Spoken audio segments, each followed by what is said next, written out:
Minute के बाद आपको इंडिकेटिव टिक्स आना शुरू हो जाएंगे, लेकिन ठीक उससे पहले गौरांग शाह हमारे साथ जुड़ चुके हैं आज आपको एक का फंडा पिक देने के लिए। तो उनका करते हैं स्वागत।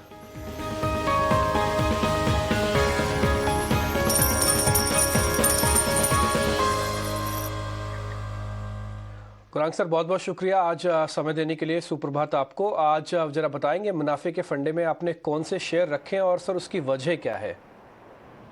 धन्यवाद डिम्पी आपका, और आप सभी को शुभ प्रभात हमारे तरफ से।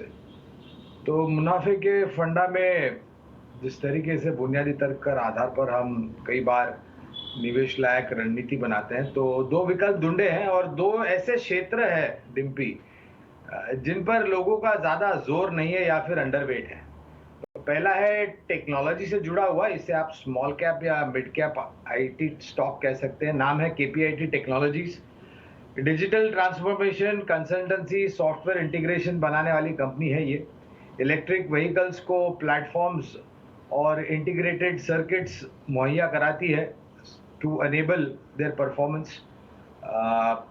काफ़ी अच्छे आंकड़े हमने अब तक देखे हैं, और ये जो करेक्शन डिम्पी हमने देखा है पूरी आईटी क्षेत्र में, हमें लग रहा है कि अगर आपका नज़रिया 3-6 महीने का नहीं है और अगर आप 1.5 से 2 साल का नज़रिया रखते हैं, तो ये एक बहुत ही बेहतरीन मौका है आईटी क्षेत्र से जुड़े हुए स्टॉक्स में निवेश करने के लिए और अपना पोर्टफोलियो का एक हिस्सा बनाने के लिए।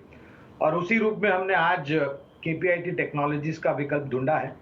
दूसरा है जीवन बीमा से जुड़ी हुई सबसे बड़ी और दिग्गज कंपनी जिसका आईपीओ फिलहाल आया था और बहुत ही उम्मीदें थे इसी, एलआईसी ऑफ इंडिया लिमिटेड। पहले तो एज ए डिस्क्लोजर आईपीओ में आईपीओ नोट द्वारा निवेश की राय दी थी। उसके पश्चात हमने एक स्टैंडअलोन बुनियादी तर्क के आधार पर खरीदारी की राय दी है, और जो नतीजे पिछली तिमाही के आए थे बहुत ही उत्साहजनक थे, और हमें पूरा यकीन है कि इंश्योरिंग द अनइंश्योर्ड की जो एक ज़मीनी स्तर पर मुहिम चली है, उसका फ़ायदा सभी जीवन बीमा से जुड़ी हुई कंपनियों को होगा, और ख़ास करके एलआईसी ऑफ इंडिया को, क्योंकि ये सबसे बड़ी कंपनी है। तो दो विकल्प है, केपीआईटी टेक्नोलॉजीज और एलआईसी ऑफ इंडिया।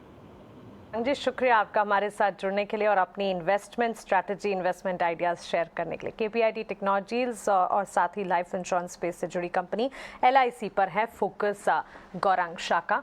इन दोनों स्टॉक्स को आप एज फंडामेंटल पोजिशनल बेसिस पर आपके पोर्टफोलियो का हिस्सा बनाकर चल सकते हैं। लेकिन